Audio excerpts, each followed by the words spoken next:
on Sky News Australia. This is the Rita Panahi Show. Good evening and welcome to the Rita Panahi Show. Coming up tonight, Australian banks named and shamed for their heartless treatment of customers. In a new ATSIC report, all that corporate virtue signalling during the Voice campaign doesn't hide the ugly truth. I'll speak to an MP who has become the first to have his maiden speech to Parliament banned from YouTube. The great Stein joins me to discuss the Trump-Biden debate and the latest on disgraced music mogul and Democrat operative Sean P. Diddy Combs. And Kinsey Schofield will tell me who has been voted the UK's sexiest man alive for the second year in a row. It will surprise you. And your favourite segment, Lefties Losing It, later in the hour. And a trigger warning here for those in Noble Park.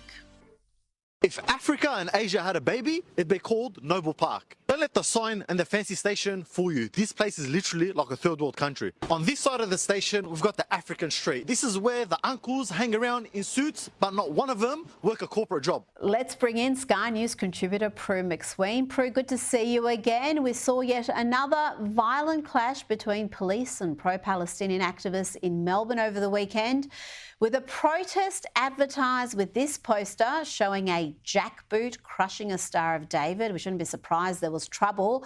These protesters were there to interrupt and intimidate a protest against anti-Semitism. Never again is now. That saw thousands assemble peacefully in the CBD on a rainy Melbourne day.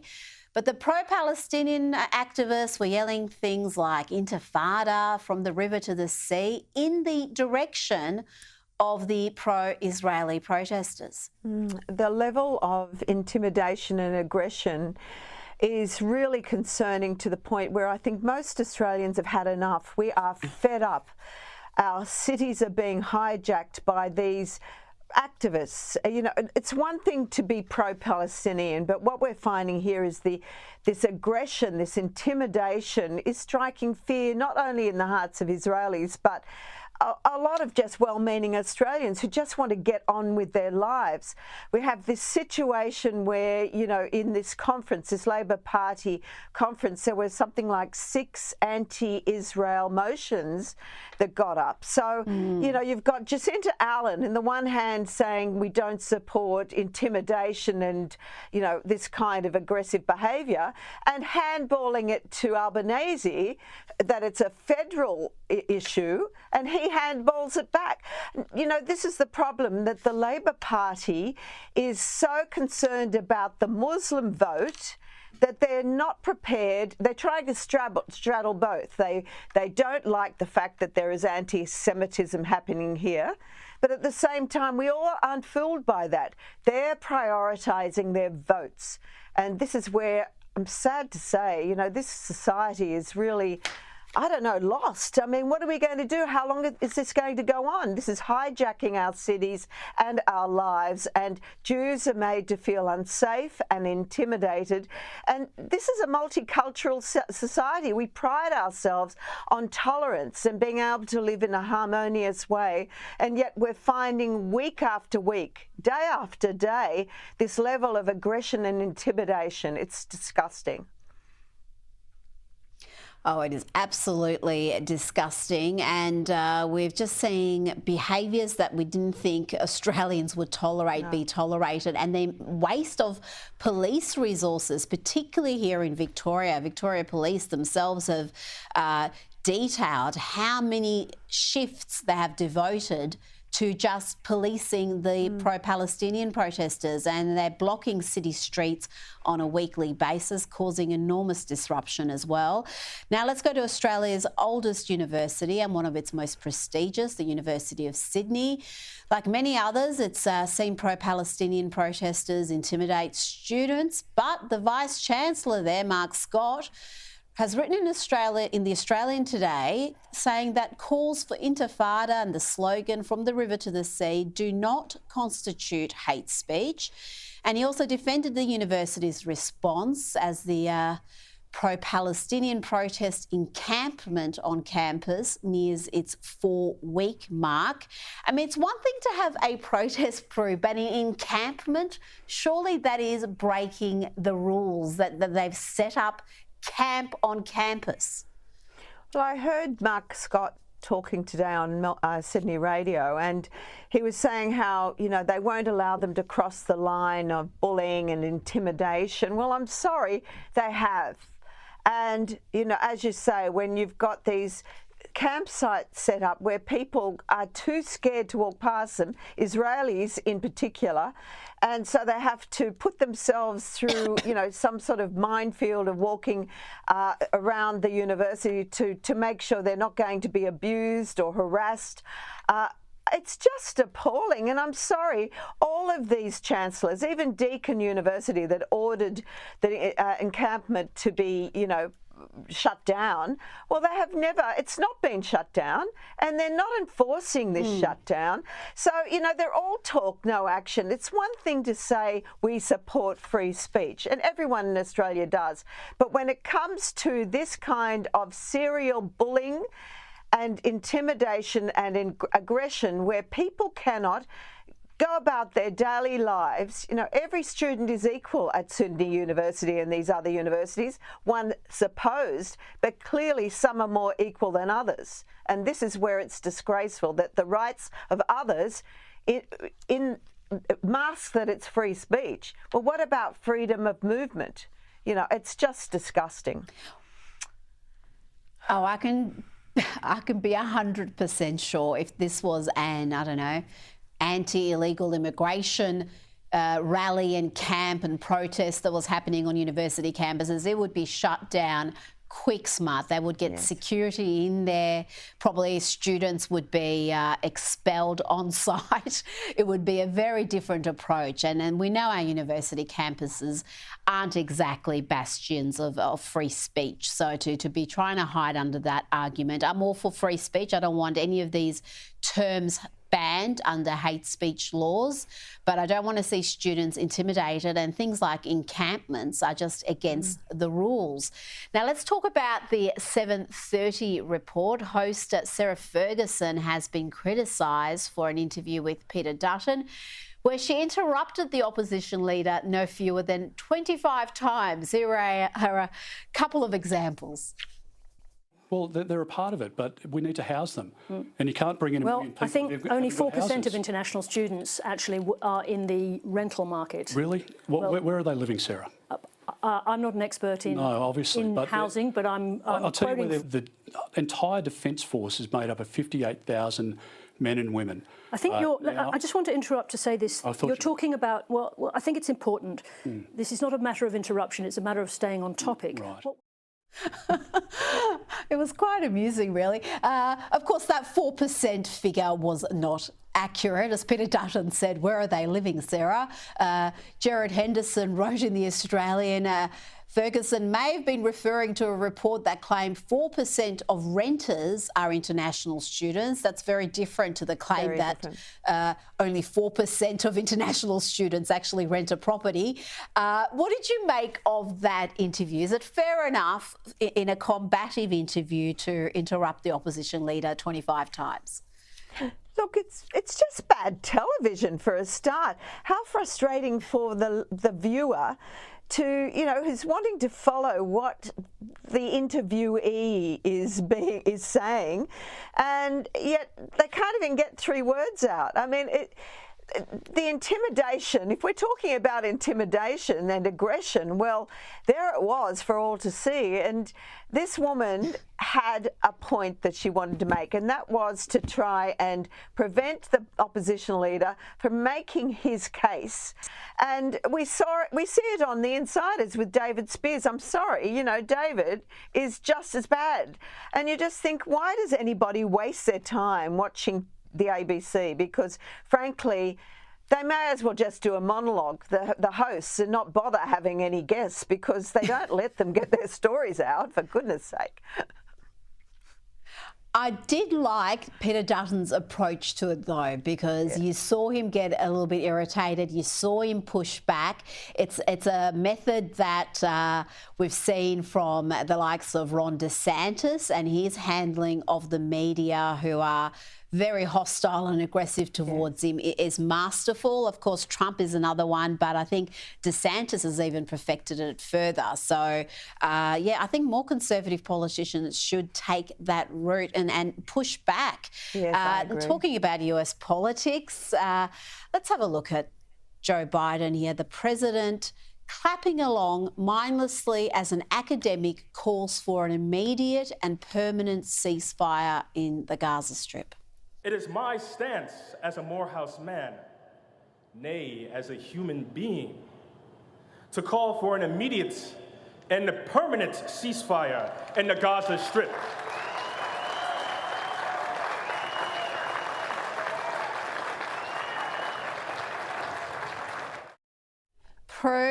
One can only hope he didn't hear or understand what was being said, because you don't want Israel's greatest ally to be clapping along like a fool as the demands for an immediate and permanent ceasefire are made. After all, Hamas is not defeated yet. They're still in power in Gaza. Well, was he awake? I mean, did anyone just check that he was awake? Sometimes I think he's got his eyes open, but he's just on another planet. But prior to that, or may have been afterwards, Rita, when he virtually said to the Morehouse community, which is obviously a black college, that the blacks are being killed in the streets, democracy has done this to them. It was so anti-white America. And, you know, the guy just is just on another planet. And, of course, we see this with his policies towards Israel, where he's, again, having a bet each way. He'll give them some weapons, but he won't give them others. He wants a ceasefire, but he doesn't want Hamas to not be defeated. It's just schizophrenic policy on the run. Now, finally, Australian banks have been shamed in a scathing report from the Australian Securities and Investments Commission as it examined more than 1,400 bank hardship files in a landmark 157-page report released today. It showed banks behaving heartlessly to customers at their time of need. Let's hear now from the ATSIC chairman, Joe Longo. He said in the worst cases, lenders ignored hardship notices, effectively abandoning customers who needed their support. So there you have it, abandoning customers when they need support. But these banks are very happy to advocate on all sorts of socio-political issues, from pronouns to the race-based referendum. Well, I was reading where the NAB, Westpac and Commonwealth Bank make $55 million profit a day. And yet there's foreclosures of around 35%. And you think, wow, you know, why were they even in the business of lending money to couples? Sometimes lending $1 million to couples, when Blind Freddie could tell you that, you know, the economy is not going to proceed the way it has been. So they're so money hungry, but when it comes to actually looking after their customers, abandonment is what their slogan should be.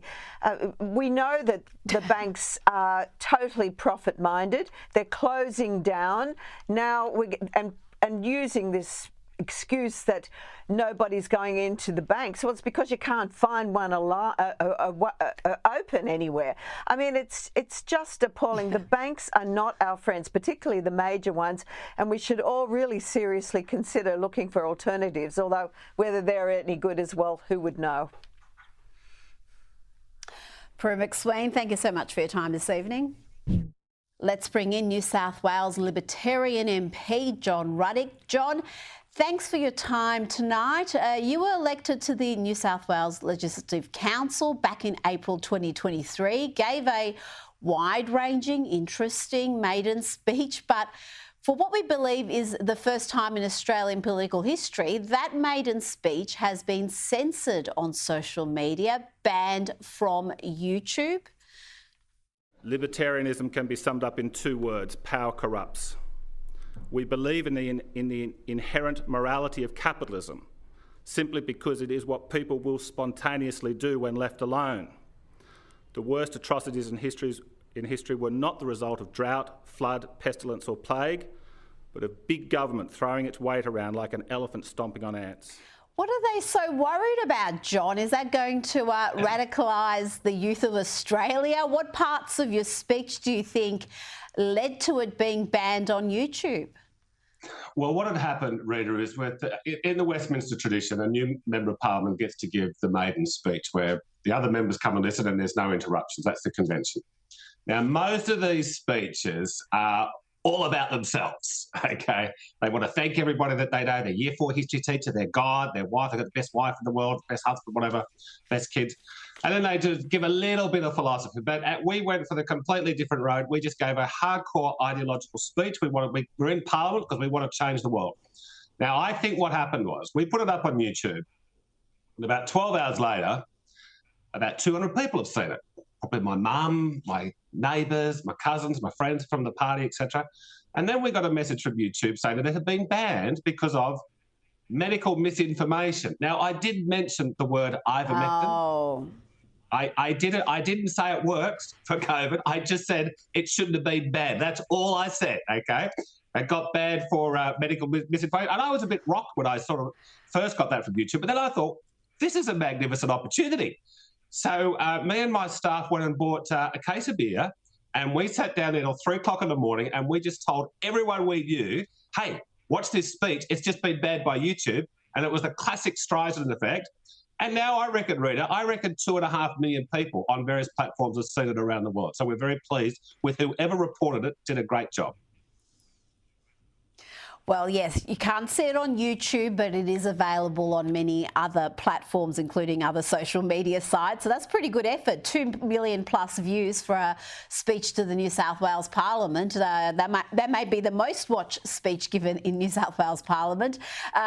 Staying in your state, the new anti-conversion therapy laws in New South Wales, you've launched a campaign to reverse the decision to define gender identity counselling as a type of conversion therapy in the legislation. Tell me why you say this is important. Well, as soon as I got elected, there was all this talk that there's going to be a bill that comes to the Parliament that's going to ban efforts to offer counselling for people who think they may be transgender. But we didn't. It was always, unclear when it was going to come in, and it was, the details were very few. And then a couple of months ago, it gets slammed in here, and within a few days, it's passed through the Parliament. It barely got any media attention. We had to sit till 7 o'clock in the morning in the upper house to get it through. Of course, I did my very best to stop it. And I won't bore you with the details, Rita, but there was two key votes, and one of those votes, and we lost them by 1 or 2 votes. And we could have I put up an amendment to remove the words gender identity from the bill, which means it still would have been legal to go and seek counselling or to offer counselling for people who think they might be transgender. Wasn't going to ban transgender surgeries, wasn't going to ban puberty blockers. It was just going to unban counselling. Now, that law got through, and then the government sort of thought, okay, it's done. We've fulfilled our campaign promise. Let's move on. Well, they were thrilled last week, Rita, when I said, no, it's not over yet. I'm going to put up another bill, and we're not going to debate it for about 6 months. I'm going to drag it out. We're going to have a public awareness campaign, which is what they did not want last time. And we're going to try and remove these 2 words, gender identity. How do people get involved in this? Is there a submission they can make? Is there a petition to sign? Yes, there's 2 things the public can do. There's probably 3 things. The first thing they could do is talk to their New South Wales state MP, upper house or lower house. Yes, we're going to start a petition, myself and I think it's going to be Rachel Wong, who I think you've had on a few times. We're going to start a petition, and if we get more than 10,000 signatures, and that will trigger an automatic debate in the Parliament. Now, we're also going to hopefully set up an inquiry. We tried to have an inquiry. When a bill comes to the Parliament, to the upper house, sometimes we have a vote about sending it off to an inquiry. And we had a vote for an inquiry last time, and we lost it 21-20.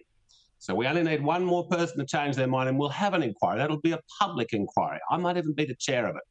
And we're going to hear from the public. Now, the people I want to hear from more than anybody else, Rita, are the detransitioners, the people who have gone through this process and now regret it, and severely regret it, and they want to warn the public, hey, maybe if you're feeling a little bit uncomfortable as a teenager, maybe surgeries and chemicals to change your gender is not the best idea. Well, further on that, another good reason to have counselling as an option as opposed to going down the road of irreversible treatments and surgeries. A new study from the NIH on risk of suicide and self-harm following gender-affirming surgery found that individuals who underwent gender-affirming surgery had a 12-fold higher suicide risk, 12-fold higher suicide risk than those who did not.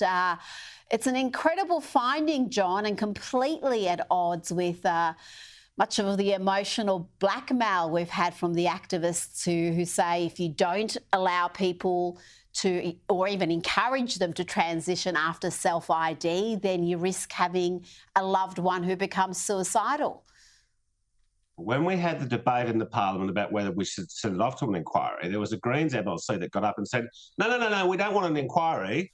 If there's more talk about this, there'll be more suicides, okay? But what this study that you refer to, which is a very, very credible study from the world's biggest medical library, it's saying it's not doubling the increase of suicide, or suicide attempts, I think it is, 12-fold increase. Now, you know, Rita, I did not get into Parliament to fight for these types of issues. Libertarians are mainly concerned with things like tax cuts, balanced budgets, deregulation, privatisation. But when I'm confronted with an issue like this, which is just a black and white insanity of what they're doing, do you know who's most at risk? Do you know who's most at risk of this transition stuff? Teenage girls. It's 9-1 that it's teenage girls, and overwhelmingly white people. It's not the Chinese or the Indians or the Arabs or any other group, okay? It's white teenage girls whose mother is usually got mental problems herself. That is often the case. And here we are, 12 times increase in suicide attempts. Now, so yes, we need to do all we can to get this reversed. John Ruddock, thank you so much for your time. Appreciate it. Thanks, Rita. Still to come, a bumper edition of Lefties Losing It and the latest from the US, including the P. Diddy scandal.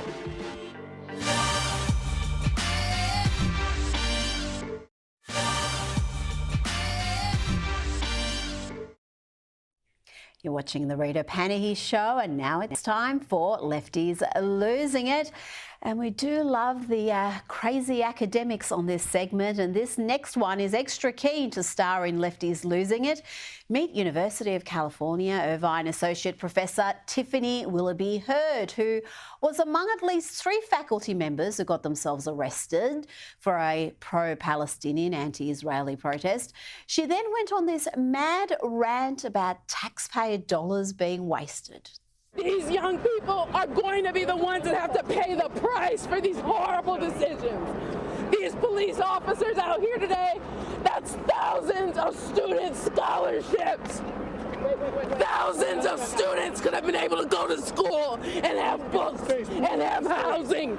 But instead, our chancellor, who is a very cruel man, decided to send thousands of dollars worth of state funding paid for by the taxpayers into the trash. Are you concerned about this jeopardizing your job? For real.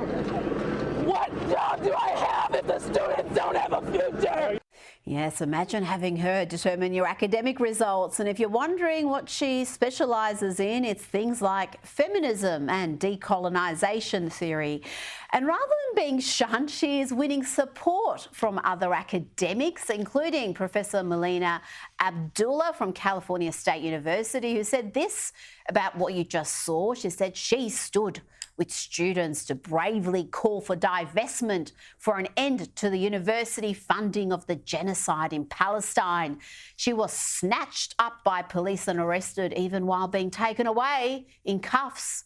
Our greatest foremothers speak through her. Goodness me, talk about hyperbole there. Let's go to the University of Washington, where our brightest minds are again embarrassing themselves, their families and their institutions of higher learning.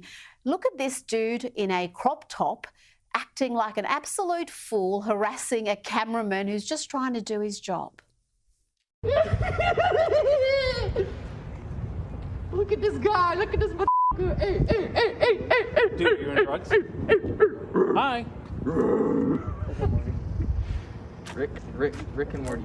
Rick and Morty. Rick and Morty. Rick. I'm glad you like Rick and Morty. Rick and Morty. Who are you here with? I really think we need to reopen some of these asylums. They were closed too quickly. But we have one of the calmer protesters approach the cameraman. But again, consider the sheer absurdity of what she says here. These clowns who are holding a public protest to raise awareness of their cause don't want media to be there to cover the protest to raise awareness of their cause. Are you confused? Spare a thought for the cameraman. And you don't care that you could be putting people in danger?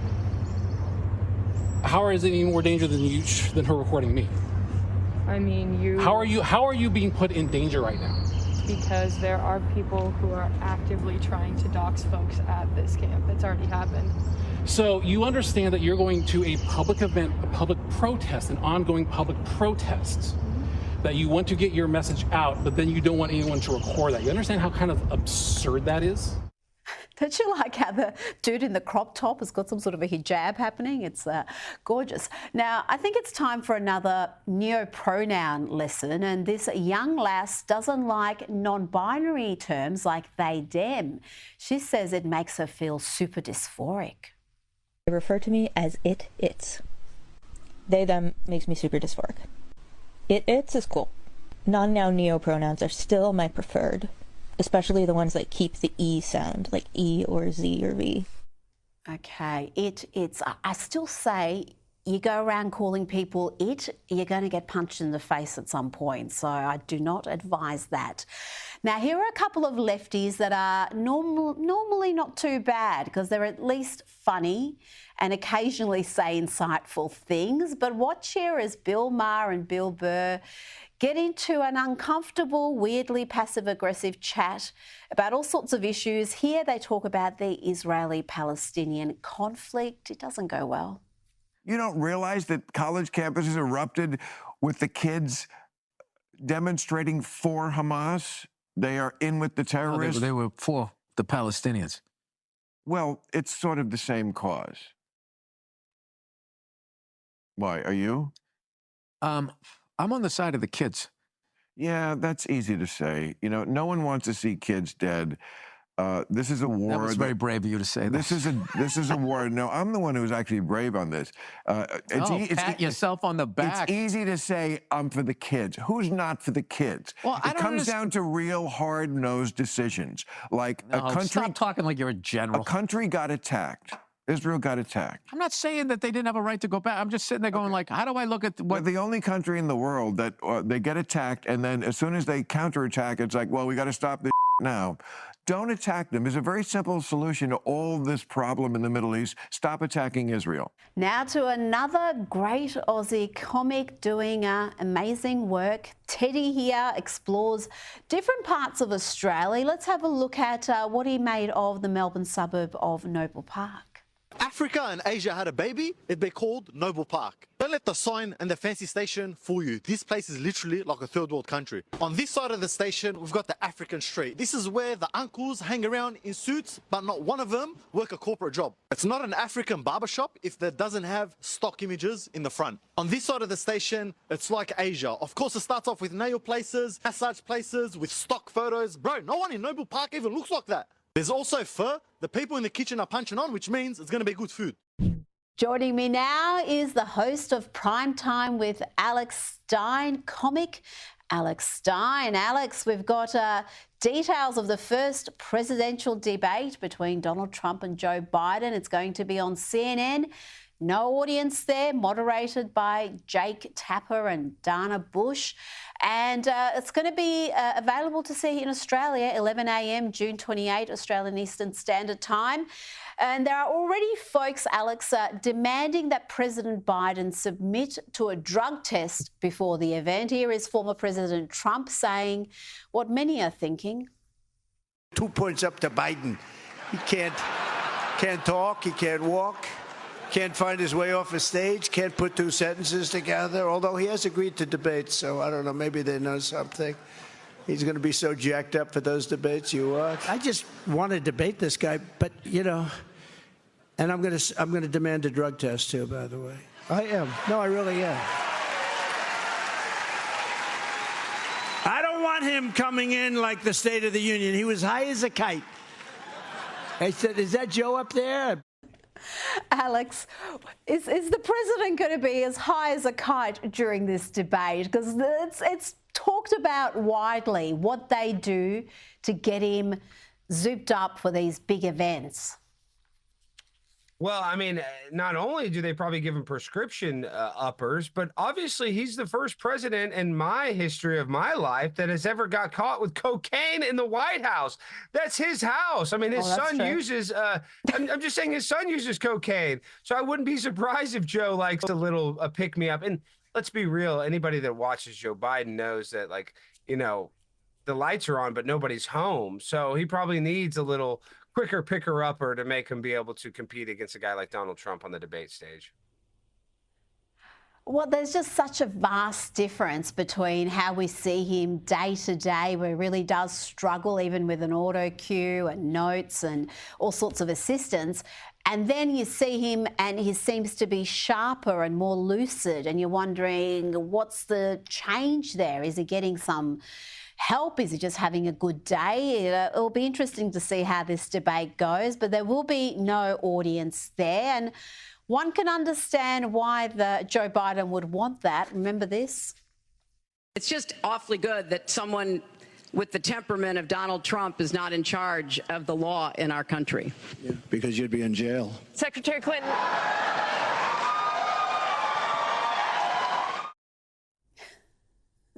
The funny thing is, though, he didn't put her in jail, and yet we've seen the Biden administration use lawfare to try to put their biggest political rival in jail, and these sham trials from New York to Georgia. Well, Rita, it's kind of sad that you say that, because honestly, a lot of people would be happy if you put Hillary Clinton in jail. I mean, listen, they got to find a crime that she did, but I know her husband's on the Lolita Express hanging out with Jeffrey Epstein. So there's something weird in her background that's probably much worse than Donald Trump. But he's right. Like, they weaponized the Obama presidency, and they're weaponizing the Biden presidency against Donald Trump. Why? Because they're afraid of him. So now if Donald Trump gets into the office, I hope that he actually uses some of his power to go after some of the, you know, evil people that are running our country, like Hillary Clinton. But listen, with no audience, that's going to favor Joe Biden. But does he have the advantage? No way. I think Donald Trump is going to actually smash him, because 4 years ago, Joe Biden was bad, but now he's really fallen off a cliff, in my opinion. Now let's talk about the P. Diddy scandal. American rapper Sean Combs, also known as Puff Daddy and P. Diddy, he's been exposed as an absolutely hideous, violent, abusive coward. Let's have a look at this report from CNN.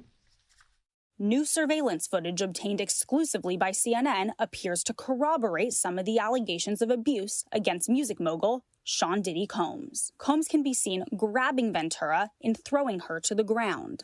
As Ventura lies on the ground, Combs then kicks her twice and attempts to drag her on the floor back to the hotel room. Ventura is seen picking up a hotel phone. Combs seems to walk back to the hotel room, then returns and appears to shove her in a corner. Moments later, he can be seen throwing an object in her direction.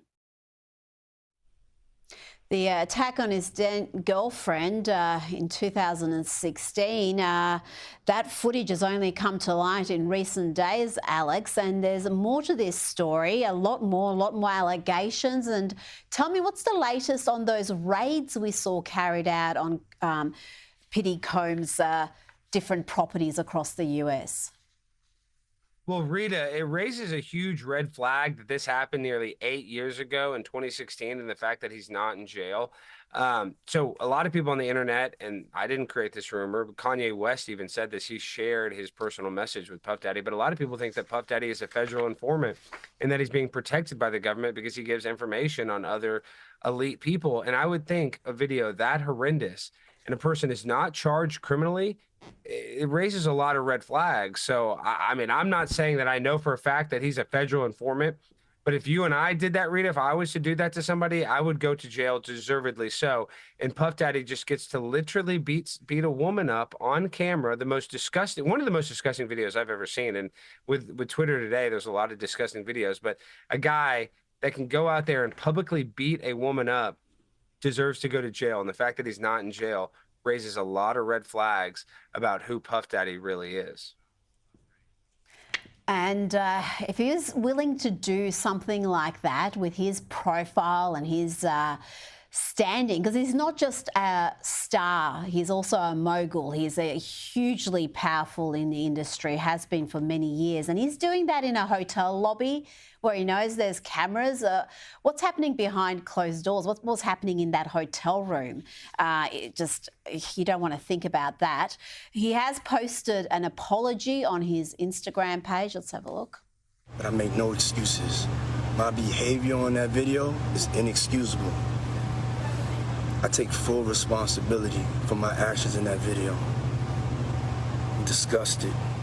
Please, I do not buy any of that.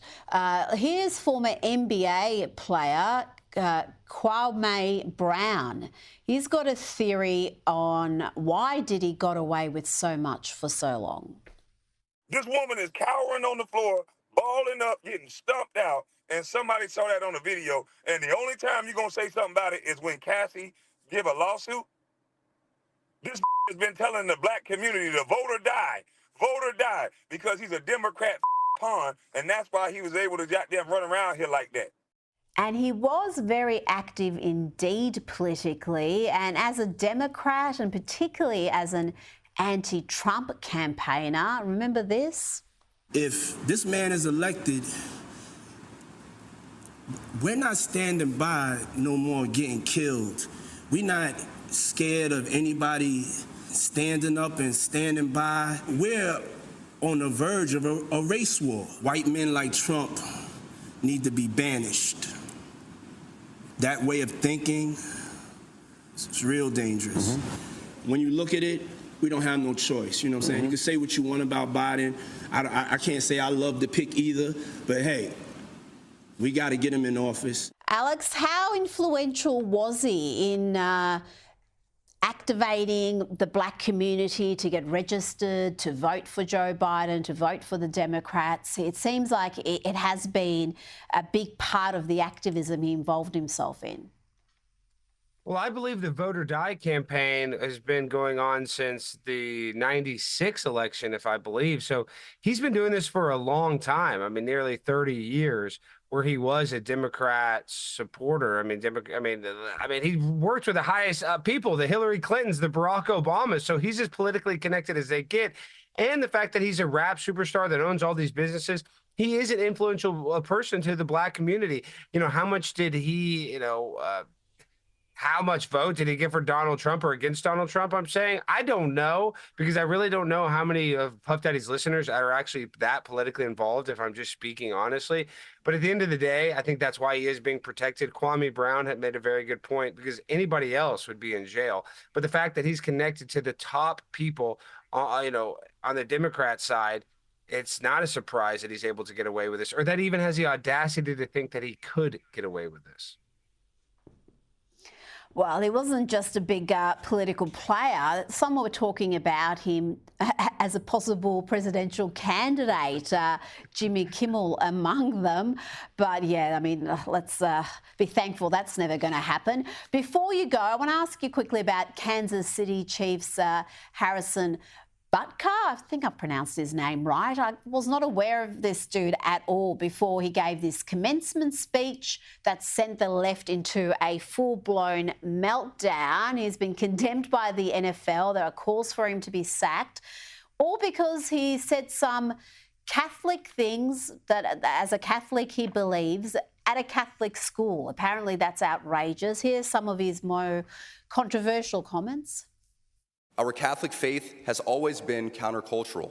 Our Lord, along with countless followers, were all put to death for their adherence to her teachings.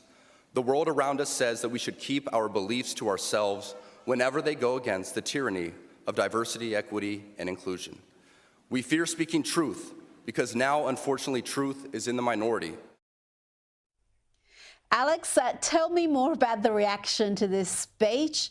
I hear that his jerseys are sold out now in all the women's sizes. So obviously there are women who liked what he said. He did say stuff about even the women at that ceremony who were getting their degrees. Their greatest moment will be when they have children. He talked about the importance of motherhood. That part of the speech seemed to upset a lot of people as well.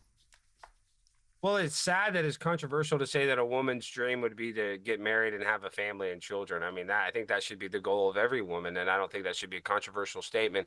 But what's a little more alarming, Rita, is the non-attention that Rashee Rice is getting, his teammate, who was arrested in Dallas for reckless driving. They found drugs in the car, has multiple arrests for assaults.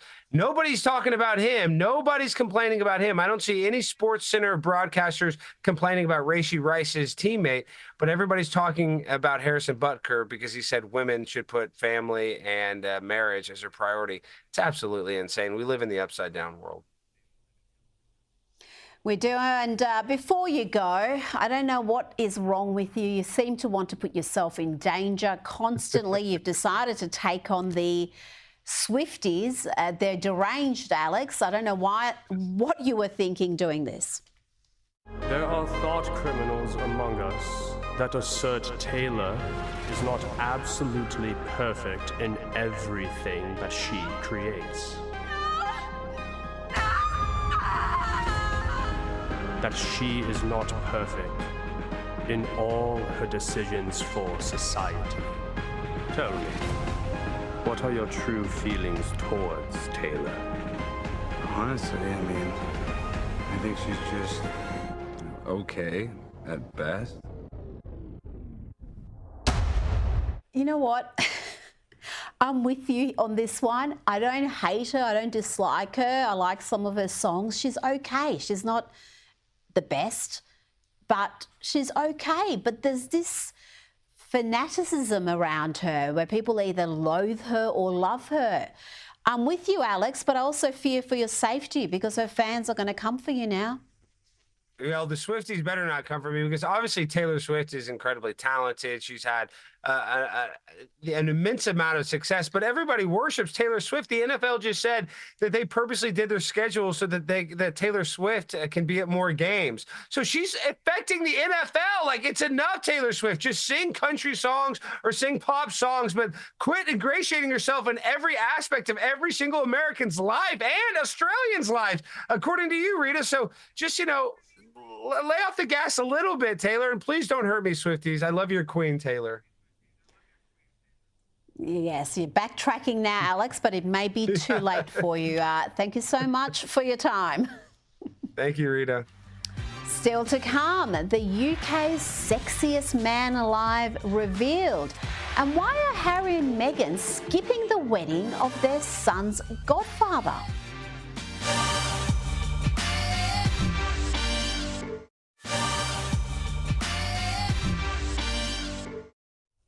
Welcome back. You're watching the Rita Panahi Show. Joining me now is celebrity and royal commentator Kinsey Schofield. Kinsey, the UK's sexiest man has been revealed, and it's none other than Jeremy Clarkson, who has beaten out the likes of Tom Holland and Idris Elba to take the crown for a second year in a row. And here is Clarkson with a very sound analysis, if you ask me, of London Mayor Sadiq Khan. This is Holland Park in London, one of the most beautiful streets in London because of all the trees that line it. And these are trees that the Mayor of London wanted to pull down to make way for a cycle lane. Well, he can off. I mean, the man's obviously deranged. You can't pull trees down so that people can cycle. Kinsey is obviously a very sound and clever and funny man, but is he the sexiest man in the UK? I mean, I struggle at the thought of him being #1 and Prince William landing at #3. If I have to wake up next to somebody, I'm telling you, I'd prefer it be Prince William over Clarkson. God bless him. But I think that what's attractive about him is how blunt he is, how he's a straight shooter. And I think that people do find that very appealing. Well, he got cancelled, didn't he? He got cancelled from his top-rating show because of his antics, but the folks love him. The punters love him. The women obviously love him if they're voting him the sexiest man alive. So, yeah, the cancel culture, it's not going to get rid of Jeremy Clarkson. He was canceled because of Meghan Markle. Remember, he said that she should be. He referenced Game of Thrones, said she should be paraded around, yada yada yada. But Rita, Meghan is not jealous in this scenario because she was just announced as Ranker's #1. She has her own #1 title, one of the most disliked celebrities of 2024. So Meghan's got her own title that she can brag about. Yeah, not quite as illustrious as the one there, Jeremy Clarkson's. More signs of deepening divisions between Meghan and Harry and the rest of the royals, with Harry and Meghan not going to the wedding of their son's godfather, Hugh Grosvenor, who's marrying Olivia Henson. Prince William will be there. He's going to be centre stage. He'll be one of the ushers, but this is strange because Hugh is obviously very close to the couple if they chose him as a godfather for their firstborn. Why aren't they going to be at his wedding? Well, according to the Sunday Times, Prince Harry's going to sit out the social event to avoid royal tensions overshadowing the day. But it was originally reported back in December that the Duke of Westminster initially wanted to invite Prince Harry and Meghan, but later decided against it after he realized that their presence might be an unwelcome distraction. Now, there are some commentators that have speculated that perhaps Prince Harry turned down the invitation because he felt slighted by the fact that Prince William was assigned an important role at the wedding instead of Prince Harry. It wouldn't surprise me. Well, he is the jealous sort, isn't he? We heard last week he was upset because Prince William got an accolade that meant something to Harry. I've got to ask you about Ben Affleck and Jennifer Lopez. Their romance looks to be on the rocks again, according to sources close to the couple. Their marriage is a ticking time bomb with a divorce looking likely. Surely not, they just got married. One source told Page 6 they're on two completely different pages most of the time, despite Ben having made various compromises, as he explained in JLo's new documentary, The Greatest Love Story Never Told. You can't do a documentary called The Greatest Love Story Never Told and get a divorce, Kinsey. You're never going to get another reality series again. Oh, don't forget she paid for it, so she might if she's willing to fork over another $20 million. Yes. But Ben has been seen recently without his ring on. A lot of that generated these negative headlines. He's been living separately from Jennifer Lopez, according to TMZ, for a few weeks now, in a rental home in Brentwood. However, after some of these headlines started popping up, we did see him today in the States wearing his wedding ring. So obviously they're trying to squash some of those rumors. But I don't know. There could be some legitimacy to them because they're not showing up places together. They hadn't been seen with each other in 7 weeks. They didn't spend Mother's Day together. There's a lot of evidence that proves that there's something going on. Yes, and he just always looks miserable. I don't think it's got anything to do with her, but whenever they were out together, he looks miserable. And he gave that rather bizarre performance at Tom Brady's roast. He was one of the low points of what was a fantastic night. Kinsey Schofield, thank you so much for your time. And that's it from me. I'll see you tomorrow at 11. Up next is Newsnight.